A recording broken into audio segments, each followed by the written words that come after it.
Hi guys, hello, welcome to my channel. I just recently filmed my TBR jar video for September, and in that video my dog, Moose, picked one of our books for September, and I thought it'd be fun to follow that video up with my cats picking some of my reads. So today's video we're gonna be doing a reading vlog where my cats, Luna and Sid, pick a book for me this week. And I am so stinking excited.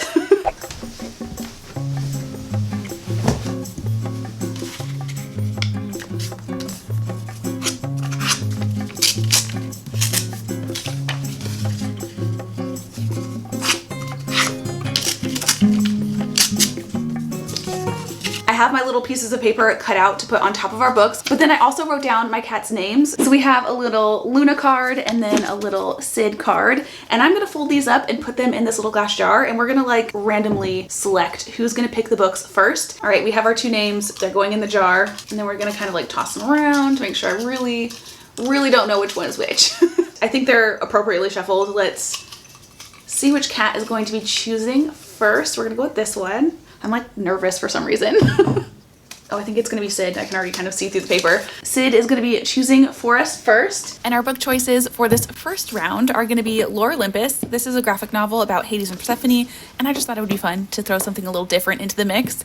And then we have Willowbrook by A.J. Wynn. I just got this book and her newest release in a PR package, and I figured I would start with her first book first. And then we have Barbarian's Prize. This is the 5th book in the Ice Planet Barbarian series, and I have been absolutely loving this series. And then lastly, we have Love of My Afterlife. This one just sounds like it'll be really fun and cute. So those are our options. Let's see which one Sid thinks we should read.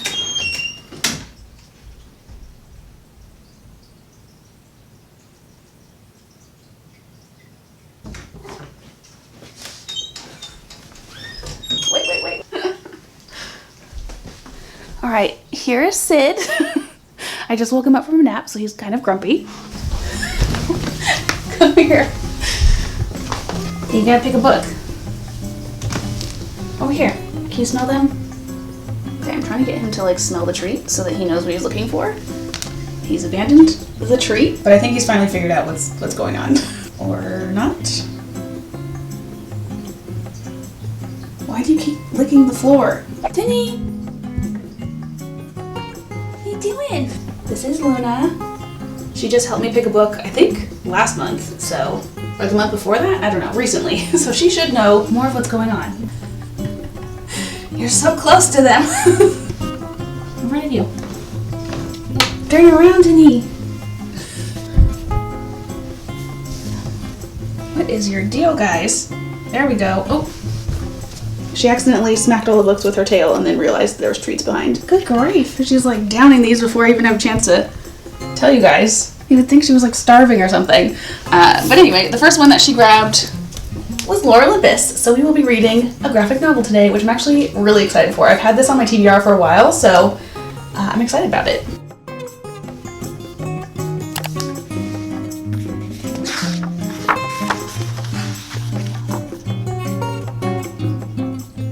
There's a content warning in this book, which I was not expecting at all. I knew it was more suggestive, more adult, which is honestly one of the reasons why I got it, because I want to try a graphic novel, but I didn't want to get something too cutesy, I guess. I tried reading the Heartbreaker series, and I know a lot of people love that series. I checked the first one out from the library, and I did enjoy it. It was really cute, but it wasn't really my jam. So I'm hoping something a little bit more adult in nature will be more my speed. But all that being said, I was not expecting there to be a content warning. So more intrigued, honestly.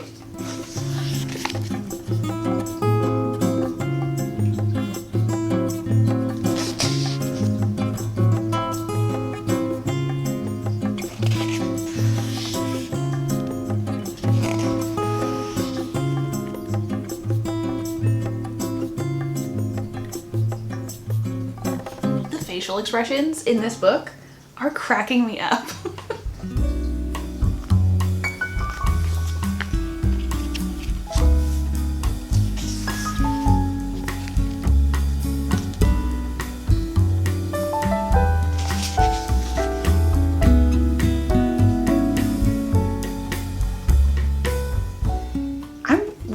loving this so far, like really loving it. So far, nothing crazy has happened as far as like what the warning in the beginning of the book said, but it is definitely suggestive in nature for sure. I definitely do still prefer reading, and I definitely get the feels more from reading, but like this right here, and then going into this one, stop it. Within these 2 pages and then this like next one, there's literally 2 words of dialect and then 3 sound noises. So it says growl, sniff, huff, and then Hades saying, stop that. Why don't more books come with visuals?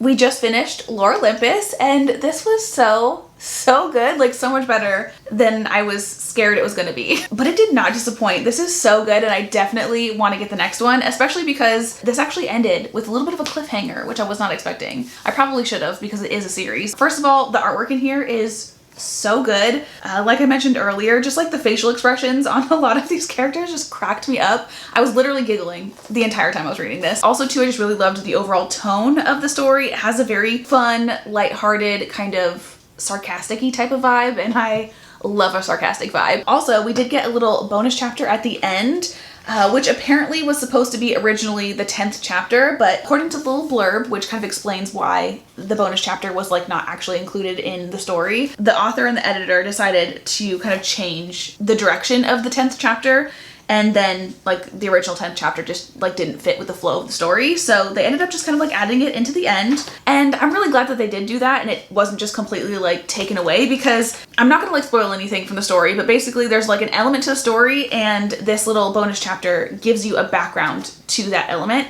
and I think it makes the story so much better. So I'm really glad we still got that. And honestly, I feel like they could have still put it in. Like they could have added that new chapter 10 and the old chapter 10. I guess the reasoning, they said it just didn't fit into the flow of the story. But honestly, that is like my one critique I would say with the book. Like again, I loved it. But the one thing I will say, and maybe it's just me not being familiar with graphic novels, but it did seem to kind of like jump around a lot. There was just sudden like changes in the story. So I kind of had to like, oh, okay, we're doing this now kind of a thing. And then also there was a couple of times where it just kind of abruptly went into the past to kind of explain the other side of what was going on currently. And I didn't realize that that was happening at first. So honestly, I feel like they could have gotten away with just throwing that in there and it would have been the same reading experience. But also too, at the same time, I do kind of like that it was at the very end, because again, it kind of gives context to kind of like an element throughout the story, and to kind of get that context at the end is kind of like, oh, okay. Either way, I think this was super fun. Highly recommend. That is our first book down, and we still have plenty of day left. So I think I'm gonna go ahead and try again to get Sid to pick another book.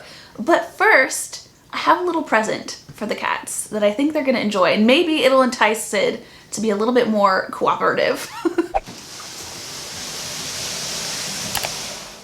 Thank you, Happy and Polly, for sponsoring today's video and gifting my cats literally the cutest cat tree on the planet.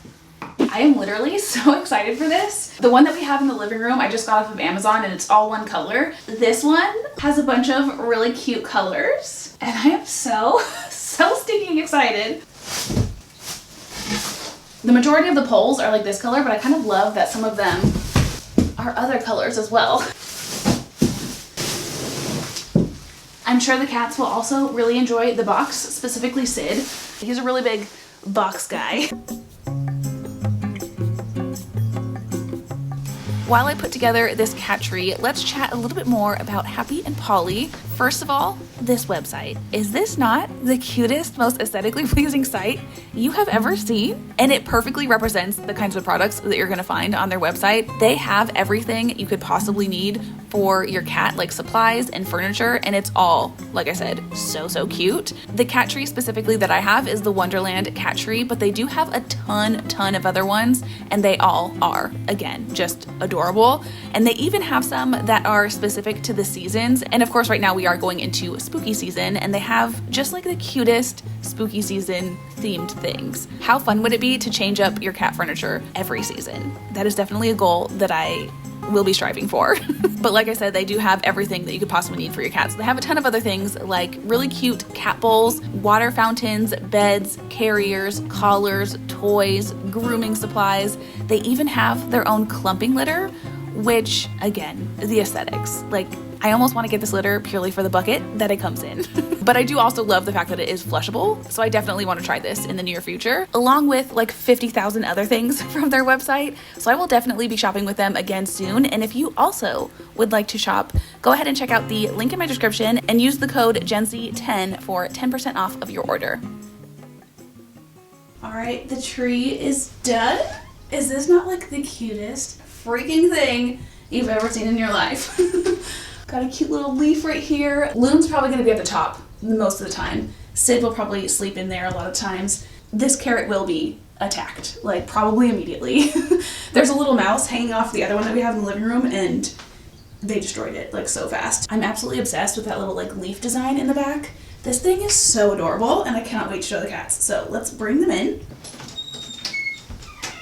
Hi, Sid. You guys have a new tree. Yep, I had a feeling he would like that.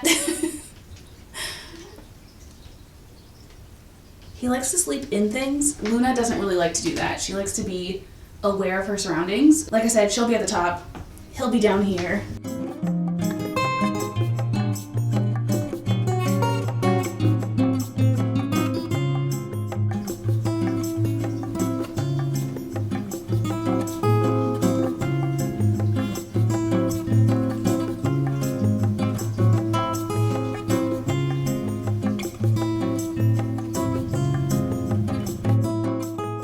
Hi guys, good morning. It's a couple of days later. I had a couple of things pop up, so I had to put this video on pause for a little bit, but I am back and I'm ready to start reading our second book. And I actually did have to have Luna pick the book again because Sid is just not cooperating.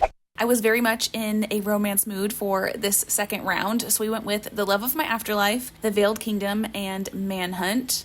And it took Loon a little bit of coaxing to finally pick a book because she kept hearing noises and was very concerned. But eventually she did pick The Veiled Kingdom. This is a book by Holly Renee. She wrote the Kingdom of Stars and Shadows series. I binged the heck out of those books. They were so good. And I've been really excited to read more from this author. So I'm super excited. She's starting another series. Also too, under like a really random side note that has literally nothing to do with the actual story itself, but everything to do with just like the books. The covers of all of Holly Renee's books are so pretty. Anyway, let's go ahead and get into this book. If you're unfamiliar with this series, essentially it is about a princess, so the daughter of the king, specifically a wicked king. He's also referred to as a tyrant, so he's clearly not the nicest of dudes. So the princess ends up kind of like running away, and she ends up getting captured by the rebellion, who's obviously rebelling against this awful king. So she has to kind of like hide her identity as the daughter of this king, and it says that she's given a choice of joining the rebels or facing their blades. And then it also talks about the son of the rebellion commander specifically. He allows no one to touch me, tries to protect me, yet threatens me at every turn. As secrets are weaved beyond our hidden realm, a fierce battle unfolds within me. As I get closer to the rebels and their cause, my loyalty to the kingdom clashes with my undeniable devotion to Docre, don't know how to say his name, the commander's son, and the burning connection between us. In a world where love and hate are two edges of the same blade, I find myself caught in a delicate dance between forbidden desire and my looming destiny. That sounds like everything that I love about a fantasy romance. Also too, by the way, Holly Renee's books, at least the other series that I read, were spicy, so I'm expecting this one to be as well, and I'm very excited. I feel like it's been a minute since I've read a fantasy, like a spicy fantasy romance, and I'm ready.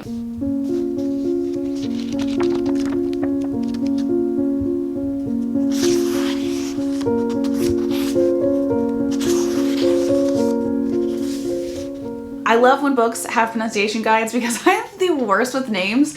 And if I was just reading this by myself, I wouldn't mind saying names wrong. But because I have this channel and I say the names, you know, trying to tell you guys about the stories and stuff like that, it's always kind of embarrassing when I say the name completely wrong. And according to this, the name that I've already freaking butchered, the commander's son's name is Dacre, D-A-C-R-E.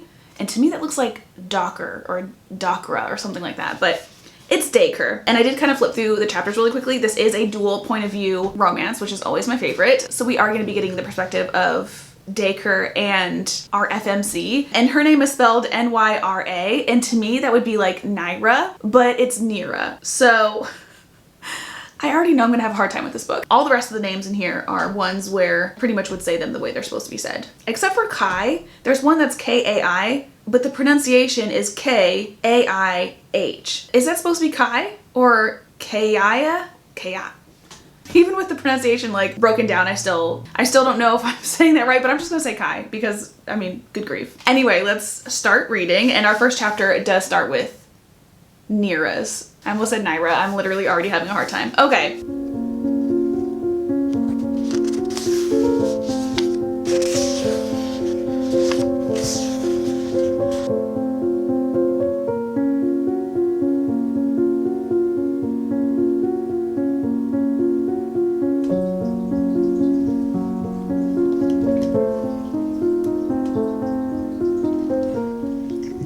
Been a little bit of time. I'm currently on page 52 and I already know I'm gonna love this book. So far, nothing really too crazy has happened. At this point, she has been captured by the rebellion and she has met Dacre. I have had the hardest time with their names. Literally, like every time their name pops up, I have to like flip back to this pronunciation page to make sure that I'm saying it right. Hopefully, eventually it sinks in. Anyway, Dacre and Nira, all of their interactions so far, Dacre's a lot more aggressive than I thought he was gonna be. I mean, the back of the books did say that he like threatens her at every turn, but like he literally hates her as of right now. So this is definitely feeling very enemies to lovers, which I mean, again, very easily could have gathered that from the synopsis because it's the daughter of the tyrant king and the son of the rebellion commander. You know, obviously they're not supposed to like each other, but they really don't like each other, even though he doesn't even know who she is yet. Very interested to see what happens once he finds out. Also, another thing that I'm really loving about the story so far is they do live in a world where everyone has powers, but everyone has like different powers. Dacre obviously has like a really powerful one. So does Kai. We've met Kai already. He seems to be kind of like Dacre's like right-hand man. The scene where Dacre and Kai basically captured Nira. They used their powers kind of like together. It was a good time. I love fantasy because of the element of like magic, but I like it especially when everyone kind of like has something different. I just think it makes it more fun, especially when you have books where there's gonna be like battles and things like that. I don't know if this is the case with this book. I'm gonna assume so because again, we have like a king and a rebellion. Usually that does lend to some sort of battle. And yeah, it just makes it more fun when there's a bunch of different powers kind of being involved and things. There is another element to Nira regarding the powers, but I don't know if I should say what it is because I don't want to spoil anything. I have the hardest time with like knowing what I should say and what I shouldn't because again, I don't even like to read synopses sometimes. I like to just like figure it out as I go. So me being like that, it makes it really hard for me to like know what I should and shouldn't say because I really don't want to spoil anything for anyone. So I think for now I'm going to keep that to myself, but there is something specific about her and these powers. And I'm very intrigued to see how that, I mean, I feel like I know how that's gonna go because it's kind of like a cliche thing, if you will, that kind of happens in every one of these types of books. But that being said, I'm still really excited for it.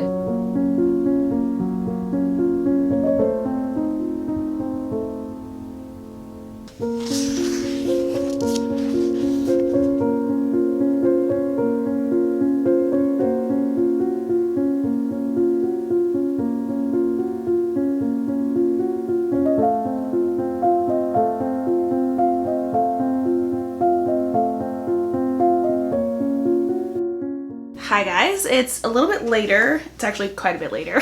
I've been doing a lot of reading. I'm currently on page 159, which is the start of chapter 12. Everything in me right now wants to keep reading, but I do have other things I need to do today. I need to do some editing and things because I've got a video due. But if I could, I would literally just read this until it was over. This is such like a bingeable book. I think the last thing I told you, she had been captured by Dacre. And since then, essentially, she has decided to be a part of the rebellion simply because otherwise she would die. So she's kind of like in training right now. And of course, she's specifically in training with Dacre. Also, Luna is on the tree right now and she's in one of her like zoomy moods. So she's going a little nuts. So if you hear some banging around, that would be her. Denny, what are you doing? Her eyeballs are like huge. Anyway, what was I saying?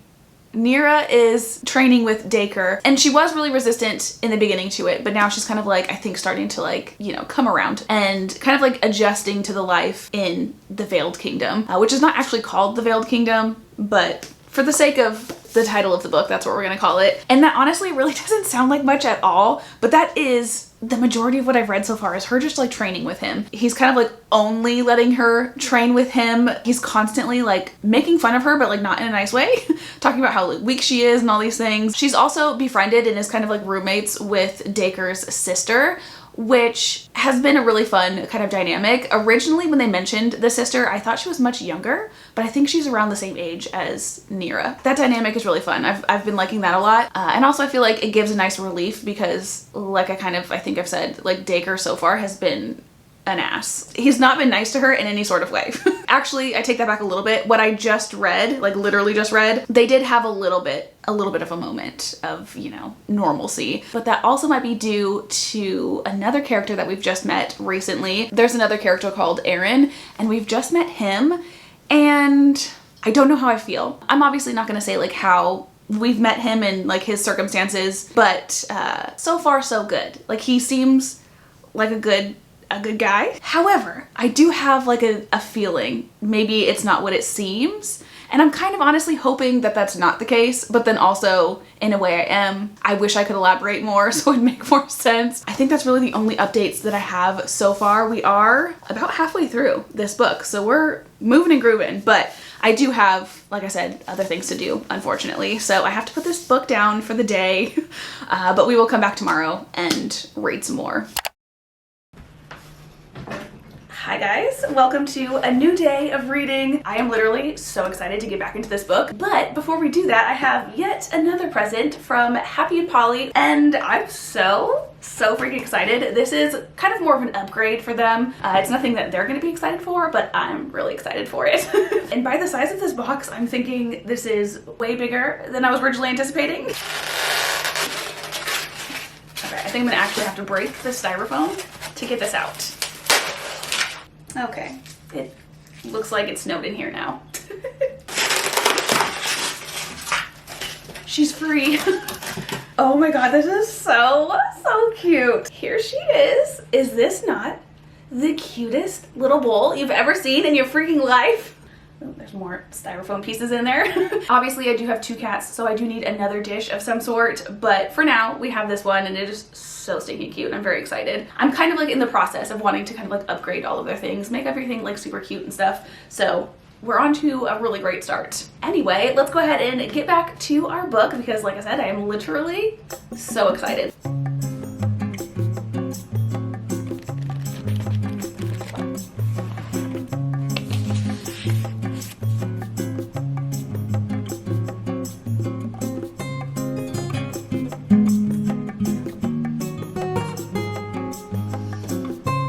Nira's in a situation where it's time to go to bed, but she can't get into her room. And her room just so happens to be like right next door to Dacre's. So I think something's about to start happening. That went from 0 to 100 so fast. Things are definitely starting to progress romantically with Dacre and Nira, but he just said something very crude to her, and it was so like out of the blue. Update. I'm on what page am I on? 211, which is the start of chapter 15. So I've been reading for a little bit of time. We did get our first spice scene, and I feel semi-conflicted about it.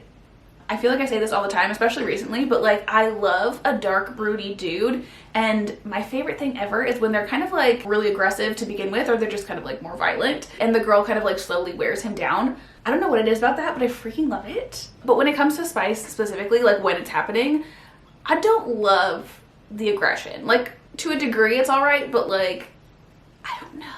I feel like I'm not loving the way it's going down so far. I think because he's just like so mean to her in every other situation, but then he is also still kind of carrying that through, not even kind of, like very much carrying that through into the spice. I don't know if I love it. I hope Dacre gets a little softer. I mean, we did get like a little glimpse of it, but like it wasn't enough to like counterbalance everything else yet. So I hope we get more of that. It's been, I think, a couple of hours at least, and I had to grab a snack. I've got some popcorn and then these little like peanut butter filled pretzels. But then also we have a soda, which I grabbed the strawberry one. Grape is my favorite flavor, but I grabbed the strawberry one because it kind of matches the book. Kind of, sort of, not really. Pink and pink is what I was thinking. I haven't really been drinking that much soda like at all this year, but these ones are supposed to be like good for your gut, or like better anyway. So like it says, supports digestive health right at the top of the can. So I drink one of these every once in a while as like a treat for myself. Anyway, let's update on our book. I feel like for a good chunk of this book, there hasn't been like a whole lot of plot. Like I've been enjoying the heck out of it, but nothing too crazy has happened. Like I feel like pretty much all I've read up until now has just been Nira kind of like getting her bearings in the Veiled Kingdom and like training. That's really all that's happened. But things are finally starting to happen. We just had a really cool kind of like full circle moment, if you will. I'm not gonna say what it is because I don't want to like give anything away, but basically Dacre and Nira went into town where Nira was kind of living before. Also kind of like before our full circle moment, we did have kind of an issue with Dacre's dad, aka like the commander of the rebellion. The rebellion is not exactly what I was expecting. They're a lot more aggressive than I feel like they should be. At least his dad is. His dad is like, is he as bad as the king? Probably not, but like also he's doing some questionable things. A situation happened like previous to this book that they've mentioned a few times. So there's like a reason that the commander is acting kind of crazy, but like I feel like he's losing the plot a little bit. Needs to get a grip, you know?